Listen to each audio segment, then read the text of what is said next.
날이라고 하는 국경일이 있습니다. 들어보셨습니까? 대통령의 날. 원래 미국의 초대 대통령이었던 조지 워싱턴 생일을요, 대통령의 날이다라고 정해서 2월 22일 날 기념하여 지켰던 그런 적이 있었습니다. 근데 1970년대 후반부터 하원에서 모든 대통령들을 기리기 위해서 해마다 2월 셋째 주 월요일을 국경일로 정하고 지키고 있습니다. 대통령의 날이 되면은 역대 대통령들이 어떠한 평가를 받았는가 하는 설문조사가 있었는데, 여러분 생각할 때 미국에서 역대 어느 대통령이 가장 최고의 대통령으로 그렇게 혹시 인정을 받을 것 같습니까?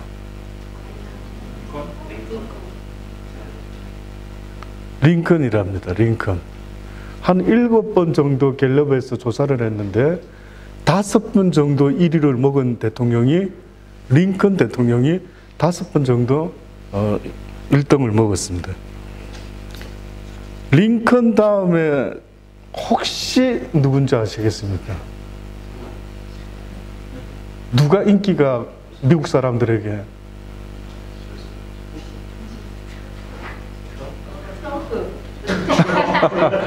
글쎄요, 뭐 트럼프가 물론 지금 열심히 하고는 있지만 거의 대부분 사람들이 트럼프를 지지하는 이유 중에 단순하게 딱 한 가지 때문에 하는 경향이 있더라고요. 그거는 크리스찬의 그 마인드를 미국에 다시 세우려고 하는 이런 것 하나 보고 트럼프를 좋게 보지만은, 그러나 트럼프 역시도 그렇게 썩 존경받을 만한 그런 대통령은 아직은 아닌 것 같습니다. 그래서 이것이 몇 년 전에 조사되었던 조지 부시 대통령 때 조사가 됐었는데, 그때 2위가 되었던 분은 레이건이었습니다. 레이건 대통령. 레이건 대통령이 미국 사람들한테 인기가 좀 있는 모양이죠. 그리고 3위가 케네디 대통령이었고요. 예상 못하게 4위가 클린턴 대통령이 4위입니다.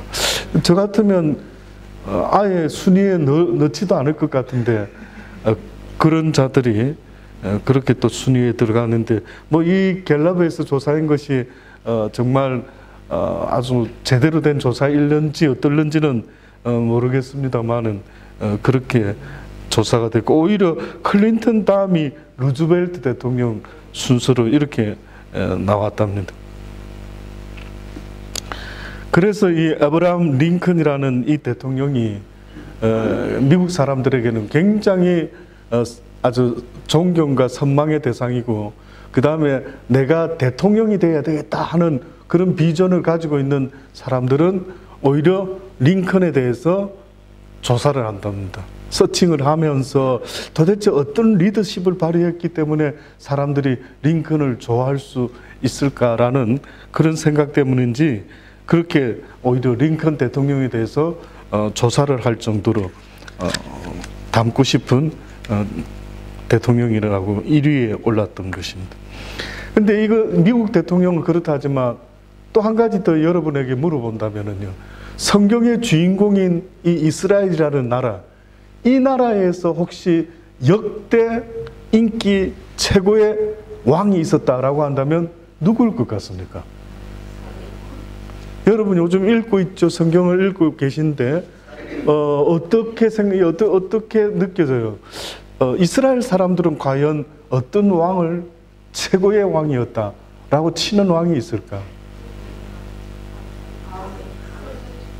예, 사실은 생각할 것도 없이 바로 이야기될 수 있는 왕, 그가 바로 다윗이죠. 다윗. 그래서 성경에 이렇게 읽으면서 우리가 다윗을 사실은 인물 편에서 꼭 한번 조사해보고 싶은 그런 인물. 도대체 다윗은 어떤 사람이길래 이스라엘의 왕 중에 가장 첫 번째 인기 있는 최고의 왕으로 칠 수 있을까? 그런데 우리가 최고의 왕으로 치는 것도 있지만 하나님이 이스라엘 왕 가운데 과연 최고로 치는 왕이 있다면 누구겠는가 생각해 보셨습니까? 하나님은 누구를 1등으로 뽑을까요? 이스라엘 왕 중에. 뜻밖에도 다윗이라고 믿어 의심치 않아요. 왜? 하나님이 뭐라고 하셨느냐 하면은 다윗을 세우실 때에 어떤 표현을 하셨느냐면 이는 내 마음에 합한 자다. 다윗의 마음에 하나님이 합한 것이 아니고 하나님의 마음에 다윗이 합한 사람이다라고 그렇게 성경이 말을 한 거예요. 그러니 그것은 뭐냐면은 다윗이 행하는 모든 일들이 어째 저렇게 내 마음에 와닿을까? 어째 저렇게 마음이 기특할까? 어째 저리 이쁠까? 이런 겁니다.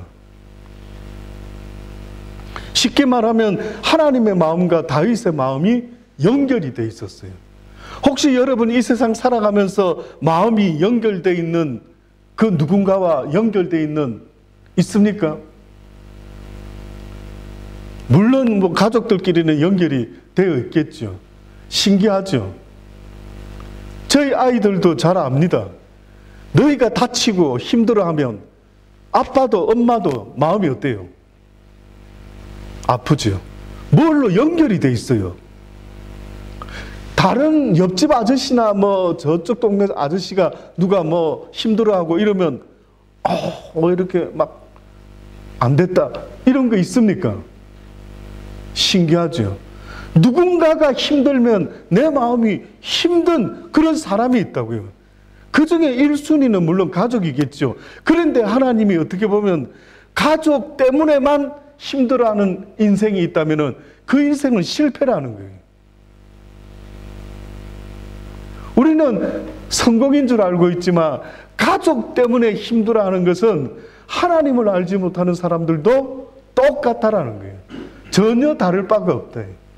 그러나 하나님이 기뻐하는 사람은 하나님 안에서 한 형제 자매 그들과 사랑의 끈으로 연결이 되어서 그들이 아프면 나도 아프고 그들이 즐거워하면 나도 즐겁고 그들이 좋아하면 나도 좋아할 수 있는 이런 마음의 상태를 가진 사람이 돼야 되는 것을 하나님이 말씀해요. 그런데 우리 스스로 돌아보면은 그러지를 못하는 거예요. 하나님이 귀하게 보는 것은 그리스도 안에서 한 형제 자매된 저와 여러분의 관계를 굉장히 중요시 보는 거예요. 육적으로는 지금 혈육 관계에 있는 이 가족이 너의 가족이라고 말하지만 그는 잘못된 거라는 거예요. 하나님이 말씀하는 가족의 개념은 하나님을 아버지로 모시고 살아가는 모든 믿는 믿음의 가족들, 이들이 바로 하나님이 원하는 가족이다라고 그렇게 말씀하는 겁니다. 혈육의 관계의 가족들은 한계가 있습니다. 아무리 가족들이 한 혈육으로 태어났다 하더라도 뭐 재산 문제가 생기고 무슨 뭐 부모님과의 문제가 생기고 이러면은요 곧바로 추한 모습들이 막 드러나지 않습니까? 그래서 하나님이 원하는 우리의 모습이라는 우리의 정체성이라는 것은요 바로 그리스도 안에서 주님을 하나님을 아바 아버지라 섬기며 함께 그렇게 한 아버지를 두게 된 피와 혈의 관계가 아닌 믿음의 관계 속에서 형제 자매가 된 이 가족의 관계가 얼마나 중요한지 하나님께서는 그들을 그렇게 묶어주셨던 겁니다. 그래서 교회에서 가끔 형제님, 자매님 이런 표현을 쓰지요. 왜? 실질적인 자매, 실질적인 형제, 실질적인 아버지 그리스도 안에서 가능하다.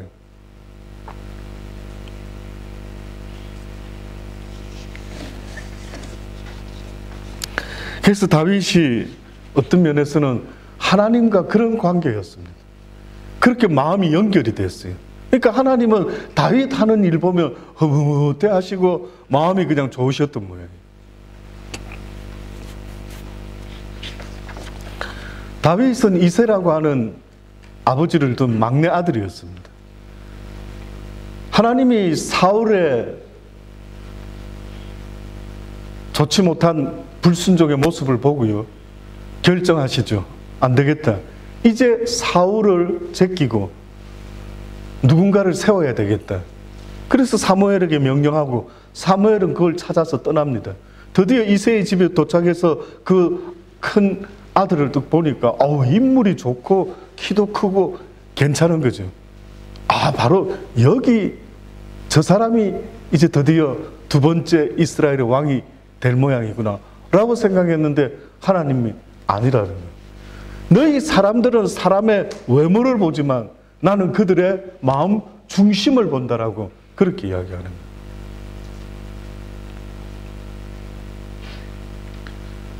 그래서 다 보여줬는데도 하나님이 아무런 사인을 주지 않는 겁니다. 아들이 또 있습니까? 그 이새가 이야기하죠. 막내 아들이 있는데 지금 들에서 양을 치고 있습니다. 좀 봤으면 좋겠대. 그 봤더니만은 외모가 그렇게 대단하진 않아요. 근데 사실은 외모가 그렇게 대단하지 않다라고는 하지만은, 그러나 사무엘상 16장 12절에 그의 외모에 대해서 표현해 놓은 것이 있죠. 그는 빛이 붉고 눈이 빼어나고 얼굴이 아름답더라. 이게 다윗의 인상착입니다. 얼굴빛이 약간 붉은 빛이 돌았던 것 같아요. 그리고 눈이 빼어나다. 무슨 의미일까? 눈이 빼어나다. 사슴의 눈? 여러분 눈은 어떤 것 같아요?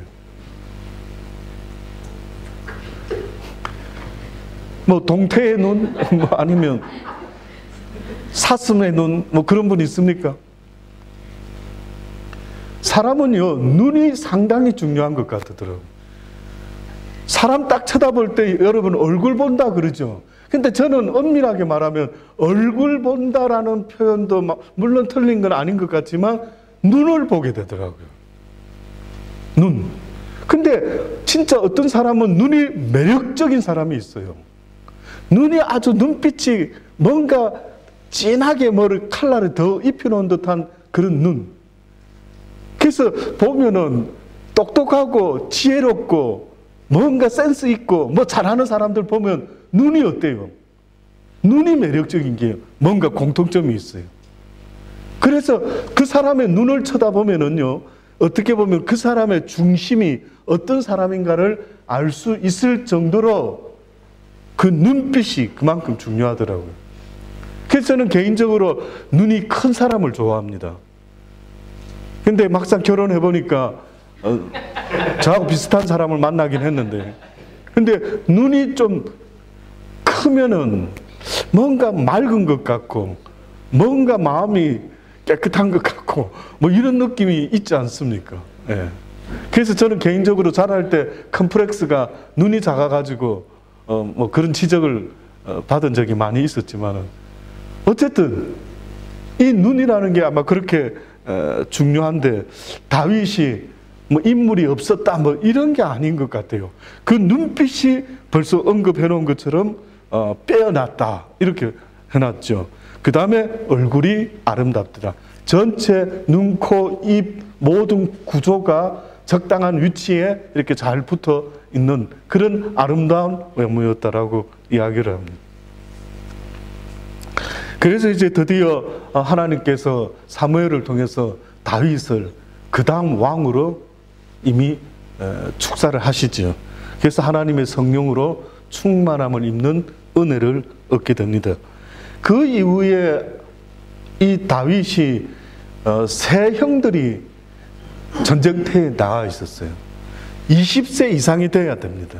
그러니 그 세 형은 나이가 20살 이상이 다 되었었고, 당시에 아버지가 다윗에게 이런 이야기를 하게 됩니다. 가서 형들이 잘 있는지 다윗아 보고 오거라 라고 심부름을 시켜서 다윗은 형들을 안부를 확인하러 가죠. 갔는데 거기서 무슨 소리가 자꾸 들리는 거죠. 무슨 소리가 들립니까? 웬 사람이 막 큰 사람이 막 소리를 한 2m 90, 70 정도 이야기가 있습니다. 그러니까 그 골리앗이라는 사람의 키가 한 2m 70, 80, 90, 한 3m 가까이 막 어마어마한 덩치의 사람이 있었는데 막 목소리도 크면서 막 소리를 지르는데 보니까 무슨 소리를 지릅니까? 야, 이 이스라엘 이 겁쟁이 녀석들아, 나와 맞짱 떠서 이기는 놈이 있으면 나와봐라. 그래서 뭐 우리 다 싸울 필요 있어? 1대1로 막 한번 붙어가지고 그래서 우리 결판 내자. 막 조롱하고 모욕을 하고. 근데 그냥 이스라엘 백성만 조롱하고 모욕하면 됐는데 다윗의 귀에 거슬렸던 게 있었어요. 그게 뭐였냐면은 하나님을 이름을 모욕하는 거예요. 얼마나 화가 나겠어요. 여러분은 누구를 모욕하면 화가 납니까?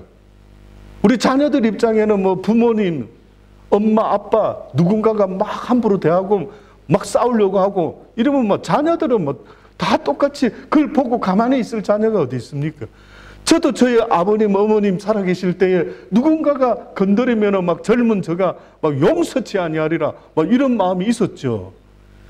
근데 다윗이 뜻밖에도 부모님에 대해서 그런 마음이 있었는지는 모르겠지만 하나님을 모욕하면 이 마음이 가만히 있을 수가 없는 거예요. 어때요? 여러분도 그런 점이 있습니까?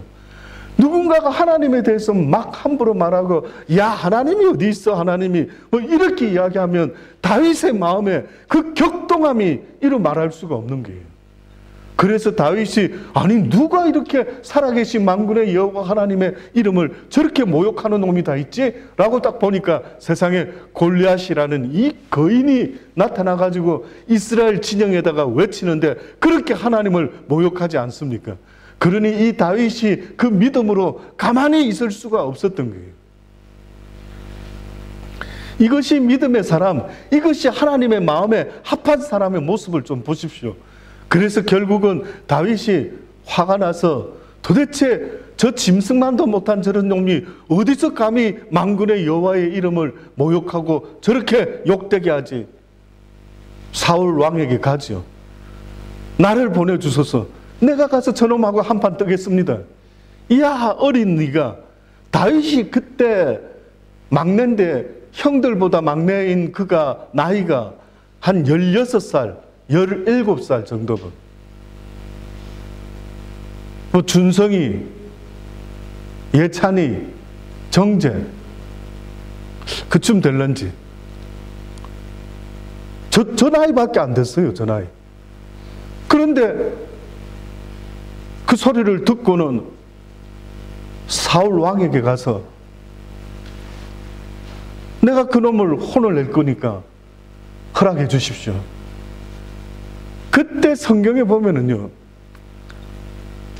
진짜 기대를 하고 다윗을 보낸 게 아니고 사울 왕이 이렇게 시간을 좀 벌어가지고 나중에 딜로 뭔가 좀 누구 군사를 좀 숨기고 어찌어찌 뭐 여러 생각 속에서 한 것 같아요.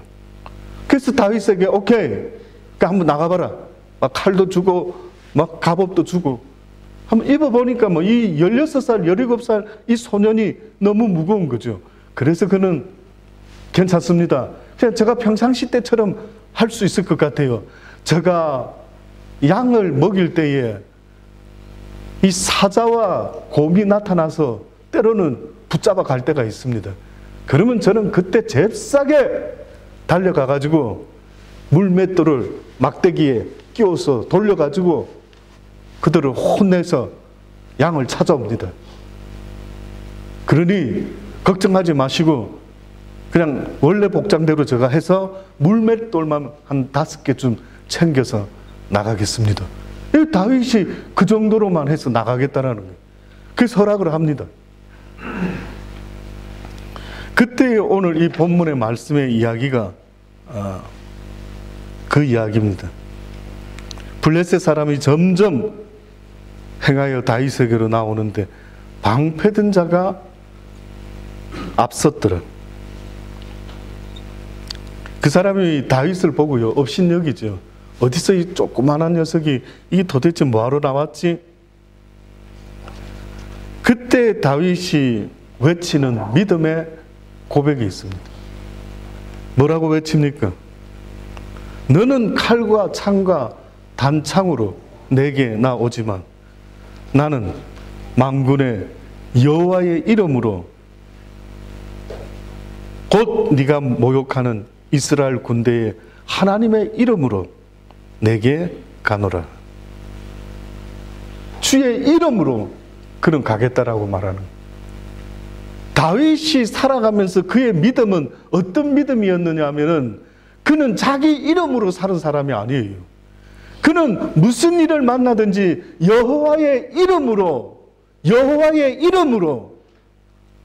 다시 말하면은 내 이름으로는 아무런 힘과 능력이 없지만은 그러나 여호와의 이름으로 내가 능치 못할 일이 없으리라. 나는 아무것도 할 수 없지만 I can't do that anything, but I can do that everything in Jesus Christ 안에서는 뭐든지 할 수 있다라고 그렇게 말하는 거예요. 이게 다윗의 믿음이었던 거예요. 그러면서 다윗이 뭐랍니까? 전쟁은 여호와께 속한 것인즉 그가 너희를 우리 손에 붙이시지를. 전쟁이 여호와께 속했대요. 얼핏 생각하면 육적인 전쟁을 이야기하지만 육적인 전쟁을 말하는 게 아닙니다. 다윗이 깨달았던 것은 이 세상의 일은 먼저 영적인 일이 일어나는데 그 영적인 일 가운데 악한 사단과 하나님과의 전쟁이 돼요.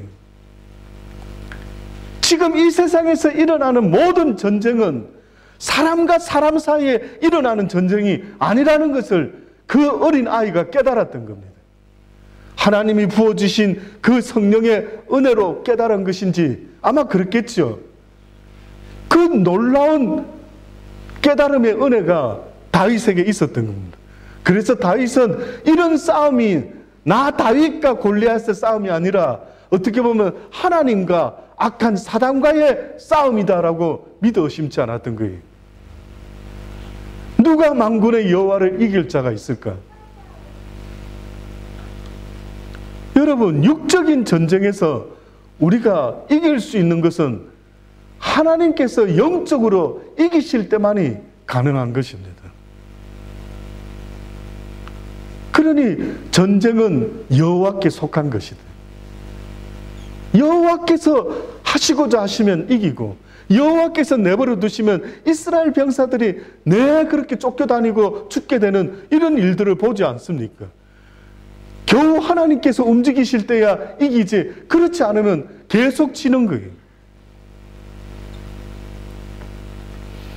여러분의 육적인 삶도요 늘 영적 전쟁이 붙고 있어요.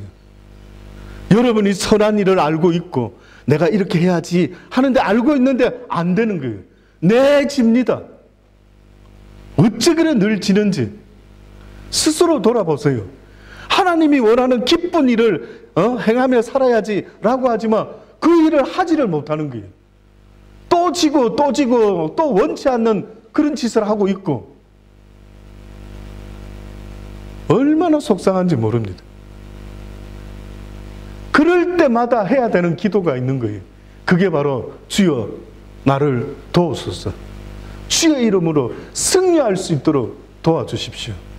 하나님, 원치 않는 일에 내 인생이 점점점 그렇게 끌려가는 불쌍한 인생 되지 말게 하시고 하나님이 원하는 그 일, 내가 결심한 그 일, 그 선한 일을 위하여 내 인생 남은 날 동안 살아갈 수 있도록 하나님 은혜를 베풀어 주십시오라고 그렇게 외치며 살아가야 되는 삶이 우리의 삶인데 늘 지는 거예요. 그것이 뭐 때문에 지는 거예요?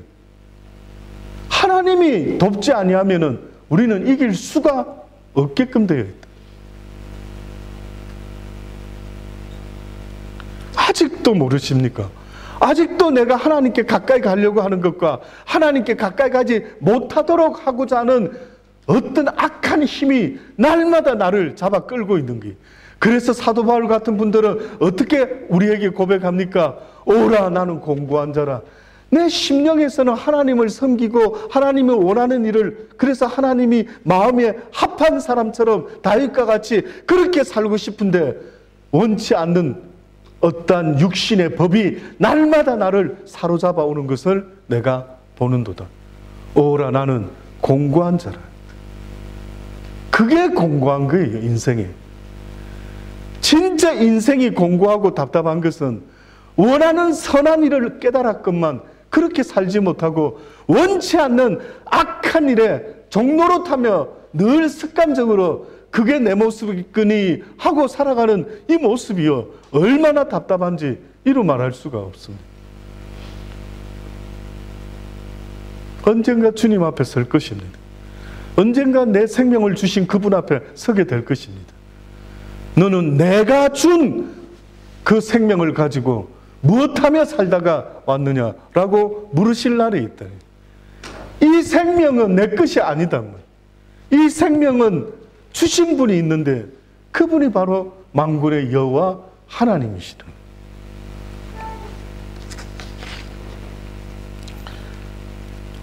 살다 보면 이 다윗과 같이 이런 골리앗을 만나는 그런 힘든 때가 있죠. 그럴 때 바로 이 다윗과 같은 믿음이 우리에게 필요로 한다는 사실을 잊어서는 안 됩니다.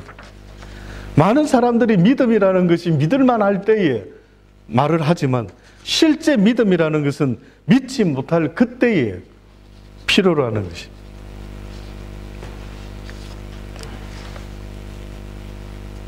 (1517년) 독일에서 마틴 루터가 천주교의 잘못된 점을 지적하면서 자신도 모르게 그냥 큰 어떤 종교개혁의 자리로 이렇게 나가게 됐죠. 처음부터 그렇게 대단한 계획을 세운 것은 아니었던 것 같은데 무엇이 잘못됐다라고 지적하다 보니까요, 그렇게 천주교회와 싸움을 하게 될 그런 거대한 영적 전쟁을 하게 됩니다. 그래서 마틴 루터는 생각지도 못하게 그런 거대한 천주교 세력과 싸움을 하게 되는데 누가 봐도 싸움의 대상이 아니었죠. 누가 봐도 오히려 말리지, 야 괜히 그러지 마, 이렇게 할 수밖에 없는 그런 상대였습니다. 그러나 그럼에도 불구하고 마틴 루터가 성경은 그렇게 말하지 않습니다. 하나님을 섬긴다라는 것은 이런 것입니다 라고 외치기 시작했습니다. 그때에 얼마나 어려운 일이 많이 있었겠습니까? 얼마나 그 마틴 루터를 미워하는 사람들이 생기며 또 그를 어떻게 하든 막 죽이려고까지 하는 자들이 생겨나지 않았겠습니까? 그 힘든 일이 있을 때에 마틴 루터는 때로는 절망하고 좌절을 했습니다. 그런데 그 마틴 루터의 아내가 대단했던 것 같아요. 그 아내에 대한 이야기는 많지는 않지만 그 아내가 참으로 믿음의 사람이었구나 라는 것이 오히려 마틴 루터보다 더 대단했던 것 같다라는 생각이 들 정도로 그의 아내 카타리나라고 하는 와이프가 있었죠. 근데 그런 남편의 힘들어하는 모습을 보고 갑자기 어느 날 상복을 입은 겁니다. 누가 죽었을 때 입는 옷을 입었어요. 그때 루터가 와이프에게 묻습니다. 누가 돌아가셨냐고. 그랬더니 그때 카타리나라고 하는 이 루터의 와이프가 말합니다. 하나님이 돌아가셨어요. 그러니 루터가 이 말을 들으니 갑자기 화가 나는 거예요. 아니 지금 당신은 무슨 소리 하는 거예요? 하나님이 돌아가셨다니 이 말도 안 되는 소리를 하느냐고 막 그럽니다. 그때 이 화내는 루터를 보면서 그의 와이프가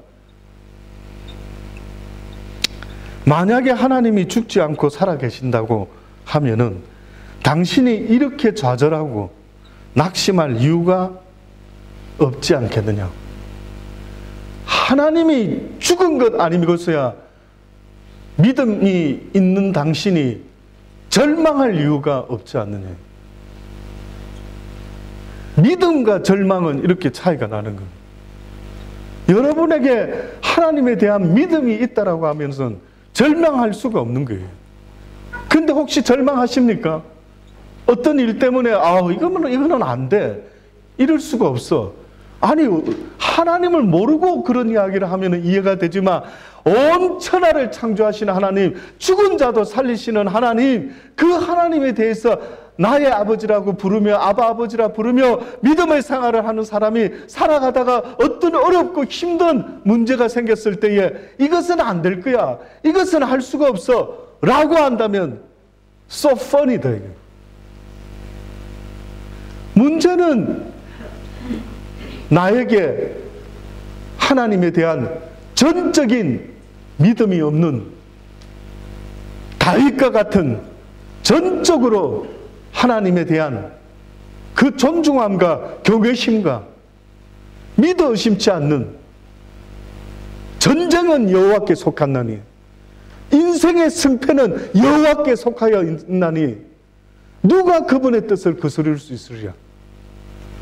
그분의 이름을 높여드리고 그분을 찬양했더니만 하나님께서 다윗을 통하여 이스라엘을 높이 높이 들어 쓰시는 놀라운 일을 행하셨던 겁니다. 그래서 잃어버렸던 언약궤도 다윗을 통해서 다시 찾게 됐죠. 20년 바깥에 있었던 그 다윗의 언약궤, 하나님의 법궤를 다윗이 왕이 되면서 시간이 가면서, 다윗은 40년간 왕 노릇을 했어요. 7년 동안 유다의 왕으로 있었다가 남은 날 동안에는 통합한 12지파를 다스리는 왕이 됐죠. 그때 그는 늘 신경 썼던 게 첫째로 뭔지 아십니까? 하나님의 법궤가 어찌 그곳에 방치되어 있었고 안 된대. 내 기어코 다시 찾아오리래. 다윗이 법궤를 찾아올 때 유명한 일화가 있지 않습니까? 얼마나 기뻤으면 성경에 뭐라고 말합니까? 춤을 췄다고 합니다. 무슨 춤을 그렇게 췄는지 저도 잘은 모릅니다만은, 여러분 생각에 무슨 춤을 추면은 바지가 다 벗겨집니까? 어떤 스타일의 춤을 췄길래? 뭐 만보 춤을 췄는지, 어째 다리를 막 꼬아서 흔드는 춤을 췄는지 세상에 허리춤이 다 풀어졌어요.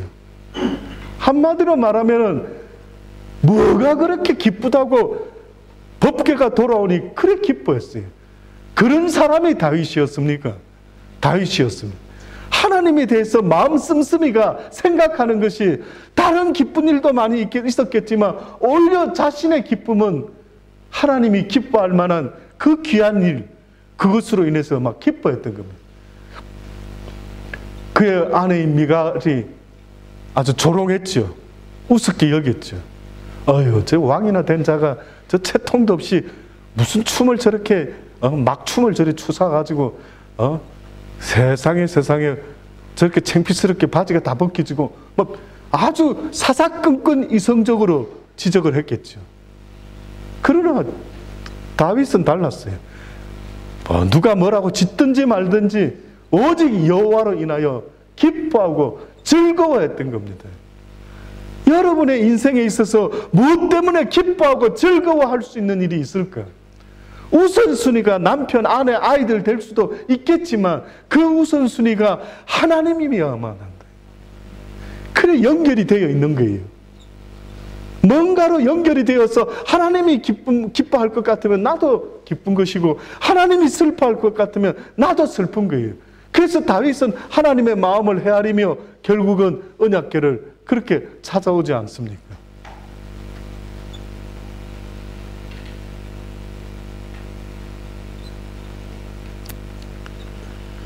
오늘 우리 시대에 바로 그러한 것이 필요한 시대다라는 생각이 듭니다. 다윗은 모든 일들의 중심에 하나님이 있었어요. 그래서 하나님이 마음에 합한 자라고까지 말씀하실 수밖에 없었던 겁니다. 다윗은 이스라엘 백성들로 하여금 무슨 절기가 생기고 즐거운 일이 생기면 다 성전에서 했어요. 성전에서 불러 모아서 성전에서 축하를 하고, 성전에서 파티를 하고, 성전에서 찬양을 하고. 성가대를 누가 만들었는 줄 아십니까? 다윗이 만들었어요. 다윗은 가까이 장막을 두고 움직일 때마다 하나님의 그 찬양 소리를 들으려고 24시간 풀 가동시켰던 사람이 바로 다윗입니다.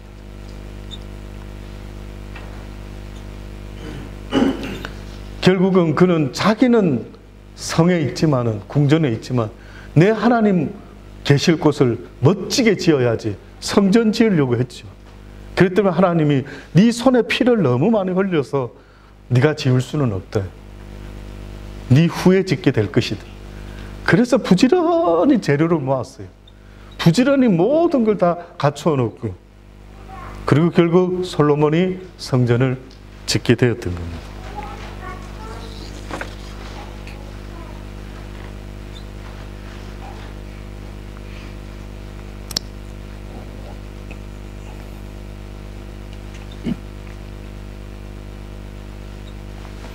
(2013년) 로이 커스터너 4세라는 고등학교의 졸업식이 있었습니다.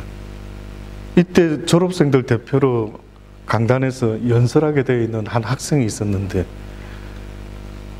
그 학생이 학교 당국에서 허락받은 그 연설문을 들고 나왔다가 이렇게 말하는 겁니다. 저는 학교 당국의 승인을 받은 연설문을 준비해 왔습니다. 그러나 그 연설문을 대신하여 저는 주기도문을 암송하기로 마음에 결정했습니다. 그러면서 주기도문을 암송하기 시작합니다. 하늘에 계신 아버지, 이름이 거룩히 여김을 받으시오. 맨 마지막에 그 학생이 마칠 때에 손을 들어 하나님께 영광을 돌리는 겁니다. 여러분, 이게 아름다운 장면이에요.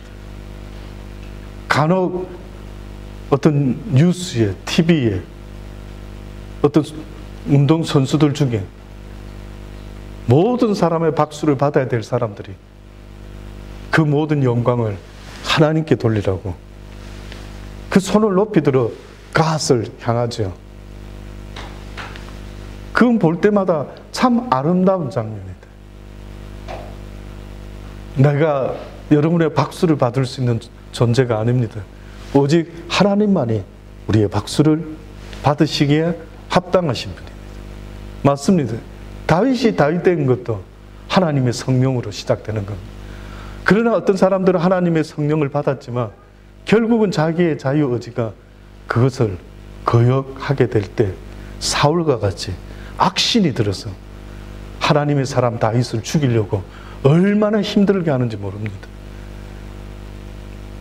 다윗이 그 어떻게 보면 아름다운 고상한 하나님의 마음에 합한 왕이 살려고 미친 짓을 침을 흘리며 여러분이 읽었던 그 내용의 말씀처럼 그렇게까지 했어야만 하는 때도 있었던 것을 보게 되는 겁니다. 아무리 하나님의 성령으로 시작한 사울도, 아무리 하나님의 성령으로 시작한 다윗이라 할지라도 결국은 그 성령을 쫓는 믿음의 마음이 없이는 하나님의 뜻이 온전히 이루어지기는 심히 어렵습니다. 그 모든 걸 거역할 수 있는 파워가 바로 여러분의 자유의지. 대단한 겁니다. 여러분의 자유의지가 오늘도 어디를 향하고 있는지를 돌아볼 수 있게 되기를 간절히 주의 이름으로 부탁드립니다. 그래서 항상 내 자유의지가 하나님이 무엇을 기뻐하실까? 예수님이라면 무엇을 하시려고 했을까? 무엇이 내 생의 우선순위가 되어야 될까? 내가 누구를 귀하게 여겨야 될까? 내가 어떤 사람들을 더 좋아해야 될까? 물론 비즈니스와 관계되는 사람을 귀하게 여길 수도 있겠지만은, 그러나 하나님을 믿는 이 공동체가 하나님 보시기에 얼마나 중요한 공동체인가는 여러분 잊어서는 안 됩니다. 그 하나님의 마음을 여러분도 가지고 그 마음으로 살아갈 수 있는 복된 믿음의 사람들 다 되시기를 주의 이름으로 축원합니다. 예, 기도하십시다. 하나님 감사합니다. 저희들에게 이 땅에서부터 하나님을 아바 아버지라 부르며 믿음을 가질 수 있도록 은혜 주신 하나님 감사를 드립니다.